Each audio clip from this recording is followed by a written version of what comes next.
Gente, vamos continuar nossa aula aqui, falando sobre os direitos fundamentais à vida e à saúde, falando agora do atendimento à criança e adolescente. Falamos no bloco anterior sobre atendimento à gestante, vamos falar agora sobre o direito ao atendimento à criança e adolescente. No artigo 11, ela diz que, o ECA diz que esse atendimento será, joga aí na tela, Guilherme, será integral por intermédio do SUS, garantindo o acesso universal e igualitário às ações e serviços para a promoção, proteção e recuperação da saúde.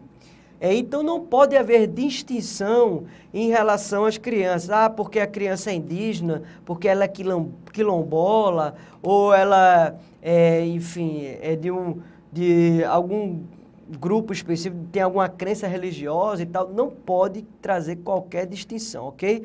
Tem que ser integral e esse acesso ele é universal e igualitário, beleza? É importante a gente destacar, como a gente viu no bloco anterior, que o poder público, as instituições e os empregadores vão propiciar condições adequadas ao aleitamento. Então, esse aleitamento é um direito da criança e que é dever das empresas garantir um espaço, inclusive, volta para aqui, Guilherme, as varas do trabalho, inclusive, têm adotado condenações por danos morais às mães, às empresas que não concedem espaço para as mães ofertarem o aleitamento, ok? Então, as mães, depois que voltam da licença maternidade e continuam o aleitamento, elas têm o direito de fazer esse aleitamento dentro da empresa. Se a empresa não conceder esse espaço, ela pode ser condenada por danos morais, ok? Já vi vários julgados dos tribunais regionais do trabalho do Brasil, beleza? O poder público e as instituições também têm que assegurar isso, beleza? Inclusive, como a gente falou no bloco anterior, as mães das detentas, beleza? Agora, lembrando que as mães das detentas, elas não vão poder criar os filhos dentro do presídio, porque quem cometeu o crime não foi a criança. Não pode ficar a criança com 2, 3 anos lá dentro do presídio, porque a mãe pegou 10 anos de reclusão. Não pode, ok? A criança fica só durante o período da amamentação. Está lá no inciso 50 do artigo 5º, né?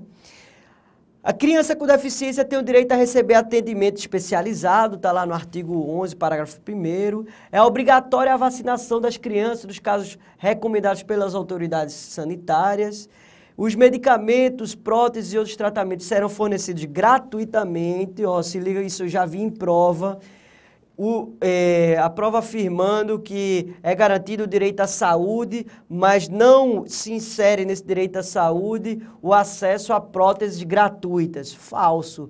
As próteses, órteses, devem ser garantidas de forma gratuita pelo poder público, ok? Além dos medicamentos, beleza? Então, não é somente o direito de você ser atendido no hospital, de forma grosseira, assim, não é somente você se atender no hospital, mas você ter o direito ao remédio e você também ter o direito a uma prótese, se você nascer com alguma deficiência ou adquirir alguma deficiência ao longo da sua vida, ok?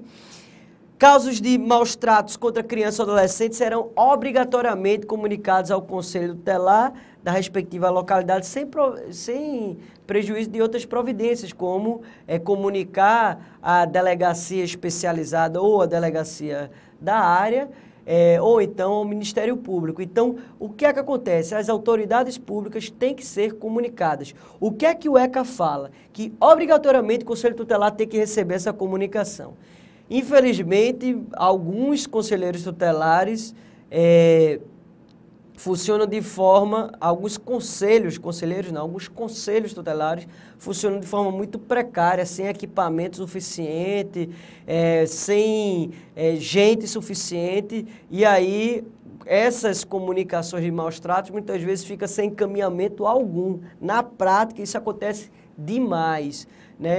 O governo federal criou um sistema nacional que é o CIPIA, né? E esse sistema de proteção à infância, ele visa trazer informações sobre as crianças e adolescentes que sofrem violações de seus direitos. E muitas vezes esse sistema ele não é preenchido, não é atualizado pelos conselheiros tutelares por vários motivos. Tem muitas vezes que o conselheiro tutelar não tem interesse, não tem boa vontade, não tem, enfim, não quer, preguiça, desleixo, tem disso também. Mas tem também, muitas vezes, falta de computador, falta de capacitação técnica, muitas vezes o conselheiro tutelar não sabe nem mexer no computador. Então, esses problemas administrativos muitas vezes geram com que esses maus tratos que são comunicados ao Conselho Tutelar muitas vezes não tenham encaminhamento algum, seja por falta de estrutura do órgão, seja por negligência do conselheiro tutelar. Então, ainda a gente tem que caminhar muito em relação à efetivação desse direito da criança e adolescente, ok? Mas esses maus tratos têm que ser obrigatoriamente comunicados ao conselheiro tutelar e também outras autoridades. Se a prova perguntar exclusivamente ao conselheiro tutelar, é óbvio que não, né? O promotor de justiça, o juiz da vara da infância e da juventude, o delegado também podem ser comunicados. Ou a secretaria da assistência social do município, enfim. Nos casos de internação, os estabelecimentos de atendimento à saúde deverão proporcionar condições para a permanência em tempo integral de um dos pais ou responsáveis. Olha, cuidado com isso na prova. Esse artigo 12 eu já vi em umas 3 provas sendo cobrado. O ECA, no artigo 12, ele não garante a internação em tempo integral dos 2 pais, ok? Ele diz um dos 2 pais, ok? Então, é o que acontece na prática nos hospitais, né? Hoje em dia, né? Muitas vezes, você só um representante, né? Um familiar é quem pode ficar junto da criança ou do adolescente, ou então de outro parente, né? Muitas vezes é isso que acontece na prática mesmo, né? Eu acho que deveria poder mais de um, deveria ser os 2, né? Porque, enfim, não é fácil, principalmente está numa UTI, numa situação grave, né? Mas o ECA, ele garante somente a permanência em tempo integral de um dos pais ou do responsável. Cuidado que a permanência é em tempo integral, não é em tempo parcial. O ECA garante em tempo integral, 24 horas por dia, de um dos pais, ok? Ou do responsável. Os hospitais também deverão manter alojamento conjunto, possibilitando ao neonato a permanência junto com a mãe, como a gente já destacou. Vamos fazer questões? Uma questão da OAB aí, ó, questão da OAB do 9º exame de ordem da FGV, prova da FGV. Mesmo que você não vai fazer a prova da OAB, é importante você entender qual é a compreensão da FGV com relação à aplicação do ECA, ok? Assegurar o direito fundamental à vida e à saúde da criança e adolescente é dever da família, da sociedade e do poder público. Acerca da regulamentação desses direitos pelo Estatuto da Criança e do Adolescente, assinale a afirmativa correta. Ele vem, letra A. Os hospitais e demais estabelecimentos de atenção à saúde de gestantes públicos e particulares são obrigados a manter os prontuários individuais pelo prazo de 10 anos. O prazo é 10 anos, gente, a gente já falou aqui, né? Não é o prazo de 10 anos. O prazo é de quanto? Me diga aí, Guilherme, qual é o prazo? Muito bem, Guilherme acertou aqui, ó, 18 anos. Aí, Guilherme está atento.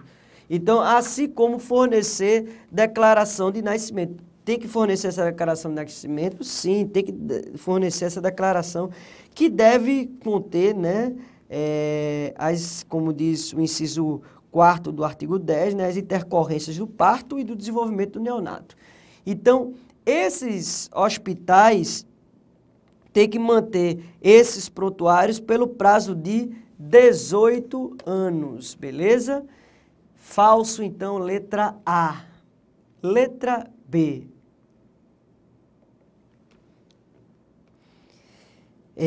Incumbe ao poder público proporcionar assistência psicológica à gestante e à mãe no período pré e pós-natal, salvo se a mesma manifestar interesse em entregar seus filhos para adoção, quando será assegurada assistência psicológica pré-natal apenas. Gente, falamos que o poder público deve ofertar essa assistência psicológica também para as mães que desejarem entregar seus filhos para adoção, para minimizar ou mitigar esse estado puerperal que essas mães estão experimentando nesse período.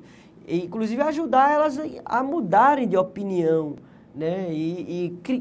Quererem criar essa criança, esse adolescente. Porque a criança ou adolescente, ela vai ser muito mais bem cuidada no seio familiar, natural, ok?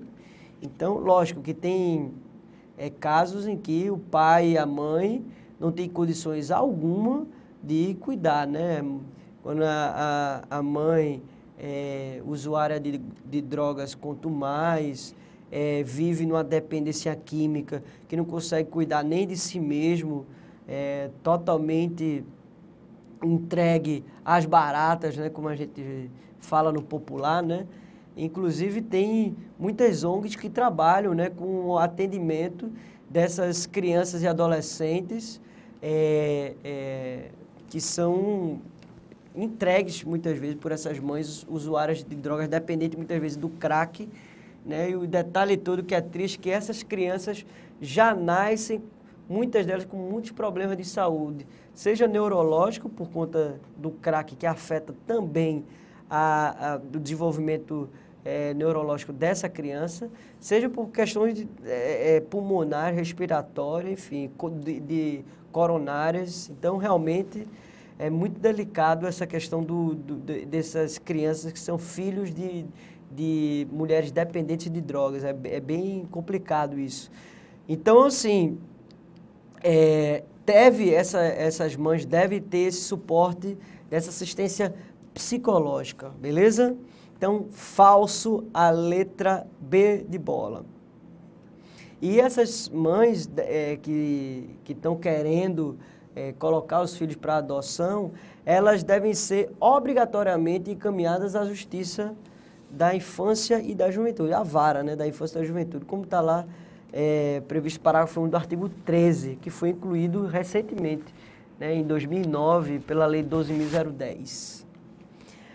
A gestante tem direito ao acompanhamento pré-natal, sendo-lhe assegurado o direito de ser atendida no parto pelo mesmo médico que a acompanhou, assim como de optar pelo tipo de parto a que será submetida. Então, duas coisas aí. Então, não é que vai ser assegurado o atendimento com o mesmo médico, né? Então, preferencialmente, primeira coisa, preferencialmente. Segundo, o ECA não traz esse direito de ela optar pelo tipo do parto que ela vai ser submetida. Não é um direito trazido pelo ECA, ok?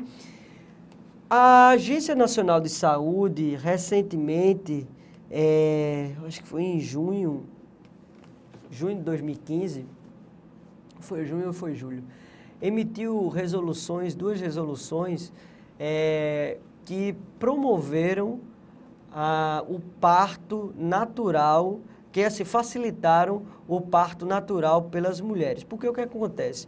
O parto feito por meio da cesárea, ele é mais oneroso. E muitas vezes os médicos, seja do ambiente privado, seja do ambiente público, prefere fazer o parto por meio da cesárea por 2 motivos. O motivo porque ele consegue se agendar, né? Então, ele não vai fazer um parto no Natal ou no Réveillon, né? Então, com a cesárea ele se agenda, né? Então, isso para o médico é mais cômodo. Outro detalhe, numa cesárea o parto não demora 5, 10, 15, 20 horas, sei lá. É como pode acontecer com um parto natural, né? Então, para o médico também é mais confortável isso. No ambiente privado, o médico ganha mais quando é no parto por meio de cesárea, por conta dos instrumentos. Então, tudo isso faz com que os médicos optem pelo parto cesárea, e muitos deles coloquem óbice a isso. Então, a Agência Nacional de Saúde vem combatendo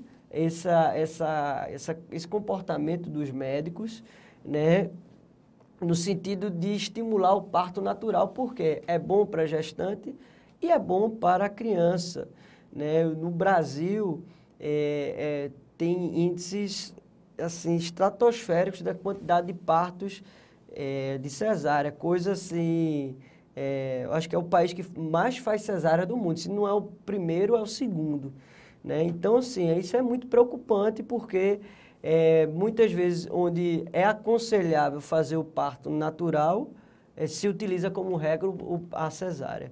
Então, no Brasil se inverteu a lógica, agora a regra é a cesárea e excepcionalmente faz o parto natural. A ANS está querendo mudar isso daí, né? Eu acho que isso é uma coisa muito positiva. A regra deve ser o parto normal e, excepcionalmente, se fazer a cesárea, porque isso é bom para a criança e é bom para a mãe, que inclusive a recuperação é mais rápida pelo parto natural, né? Enfim, mas o ECA não traz esse direito a ela escolher, optar pelo tipo do parto, beleza? Então, falso a letra C. O atendimento pré-natal à gestante inclui o dever do poder público de propiciar apoio alimentar à gestante, como forma de assegurar o direito à vida e à saúde no nascituro. Perfeito, está lá no parágrafo 3º do artigo 8º, ok? Então, a letra correta é a letra que a gente marca, beleza? Vamos ver outra questão aqui, ó. Questão Ministério Público de Rondônia, 2008. Como forma de proteção à infância, o ECA estabeleceu normas de proteção à gestante e à nutriz. No que concerne a essas normas, assinale a opção incorreta. Gente, pelo amor de Deus, quando você se deparar com esse termo incorreta, destaque, faça uma sublinhada, coloque uma setinha. Se você for fã do Luan Santana, coloque um coraçãozinho. Faz tempo que o Luan Santana não faz coraçãozinho, né? Entrou até em desuso, né? Ficou over, né? O uso do coraçãozinho. Só quem faz o coraçãozinho é o professor Rafael Novaes, né? Não sei se vocês já assistiram a aula do professor Rafael Novaes, mas ele adora fazer um coraçãozinho. Professor de tributário. É um colega, companheiro, amigo nosso. Então, mas faça aí, ó, eu gosto de caveirinha, Alexandre. Então tá, faz uma caveirinha aí, ó. Faz uma caveirinha, mas destaque esse incorreto, tá? Então ele diz aí, ó, a gestante tem direito por meio do Sistema Único de Saúde, o SUS, ao atendimento pré e perinatal. Perfeito, como a gente viu, tá lá no artigo 8º, correto. A gente marca ela, Guilherme? Não marca, porque ele quer incorreta. Pelo amor de Deus, não vai na ânsia e as provadoras fazendo pegadinha. Bota logo a primeira correta para você cair nela, né? Não, incorreta a gente não marca. A parturiente deve ser atendida preferencialmente pelo mesmo médico que acompanhou na fase pré-natal. Perfeito. Olha lá como a questão coloca. Preferencialmente, não é obrigatoriamente. Correto, está lá, parágrafo 2º, artigo 8º. É dever do poder público propiciar apoio alimentar à gestante e à nutriz que dele necessita. Perfeito, parágrafo 3º do artigo 8º. Letra D. Os hospitais e demais estabelecimentos de atenção à saúde de gestantes, públicos ou particulares, são obrigados a manter alojamento conjunto que possibilita a permanência do neonato junto à mãe. Perfeita, lá no artigo 10, inciso 5º, né? Então, correto, a gente marca? Não, não marca. Lembrando que a detenta, a mulher detenta tem o direito de ficar com a criança, a recém-nascida, durante a amamentação. O pai detento tem esse direito? Não tem esse direito. A Constituição Federal, no artigo 5º, inciso 50, não traz esse direito ao pai, ok? Não traz direito ao pai de ele permanecer com a criança no período de amamentação, até porque não é ele que amamenta, né? Ok, você poderia até dizer, mas amamentar com uma mamadeira e tal. Enfim, não é isso que o ECA prevê. Você pode até entrar com ação judicial alegando isso. Eu acho que até tem razoabilidade nisso, né? Enquanto período de amamentação e tal, é possível até que ganhe. Mas não é isso o que ipsiliteris a Constituição Federal assegura, beleza? É só as mães detentas. Então, letra D, correto. Letra E, o poder público, as instituições e os empregadores propiciarão condições adequadas ao aleitamento materno, excluídas as penitenciárias femininas, pois é verdade a permanência de bebê no ambiente carcerário. Falso. Como a gente disse aqui, artigo 5º, inciso 50, combinado com o artigo 9 do ECA. Então, falso, a letra E é a letra que a gente marca. Então, pois é verdade a permanência. Então, cadê o salvo aqui, por exemplo? Excluídas, não. Beleza? Gente, vamos entrar num outro assunto, que é o direito à convivência familiar e comunitária, que está dentro desse direito fundamental do ECA, dentre os artigos 19 até, vamos lá, artigo 19, até, cadê aqui? Eu estou abrindo aqui, viu? Porque eu não tenho memória de elefante não, tá? Até o 52D, ok? Que foi incluído pela Lei 12.010 de 2009. Então, eu peço que vocês em casa estudem aí o direito à liberdade, ao respeito e à dignidade, certo? Do artigo 15 até o artigo 18. Não vejo sendo muito cobrado nas provas. Na verdade, eu nunca vi nenhuma prova cobrar desse artigo 15 ao 18. Então, por isso que a gente não está se debruçando sobre eles. Mas, em casa, se vocês tiverem tempo, deem uma lida nesses dispositivos, principalmente se tiver no seu edital da sua prova. Mas eu nunca vi em nenhuma prova de concurso público, tá bom? Vamos falar primeiro sobre a família. Existem 3 espécies de família. A doutrina traz 3 espécies de família. A família natural, a família extensa ou ampliada e a família substituta. A família natural é aquela composta pelos pais, ou por um dos pais, ou pela mãe, ou pelo pai, e a criança, ou o adolescente, ok? E os filhos.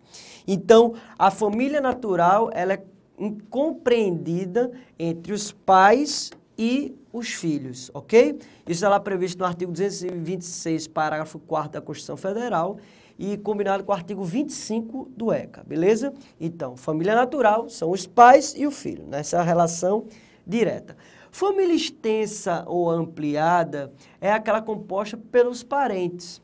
Então, muitas vezes, os pais falecem, ou então são ausentes, ou então batem, agridem os filhos, e aí, muitas vezes, esses filhos são criados por esses parentes, por um tio, por uma avó. Eita, que hoje em dia a avó cuida pra caramba dos filhos, né?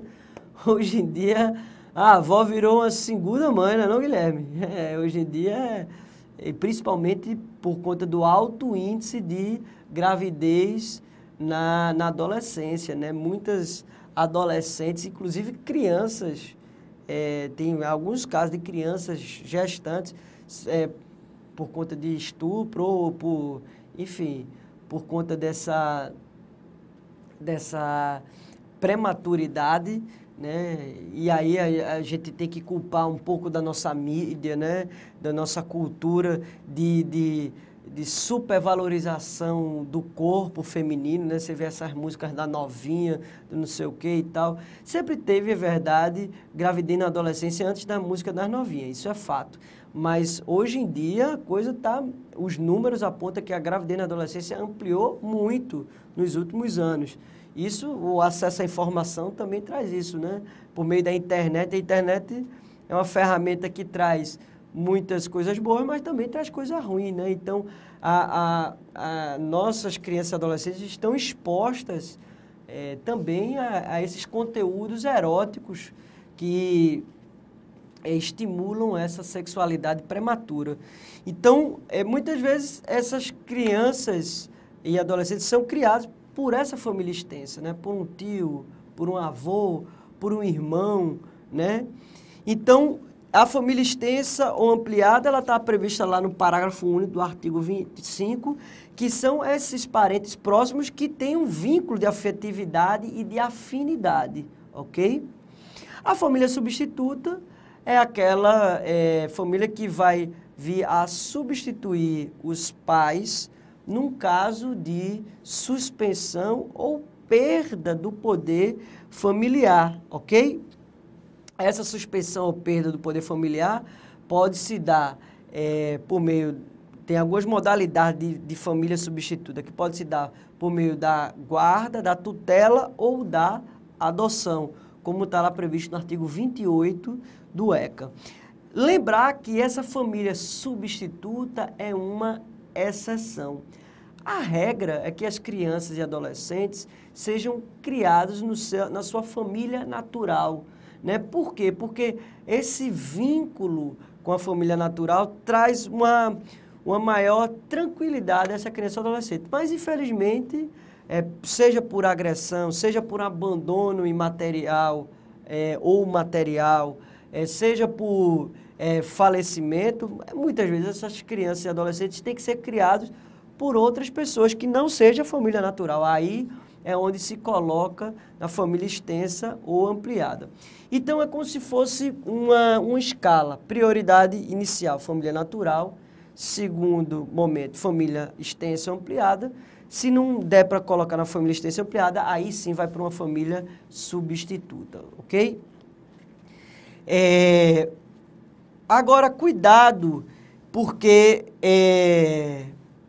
tem alguns casos práticos que os tribunais vêm julgando. O seguinte, o padrasto, quando ele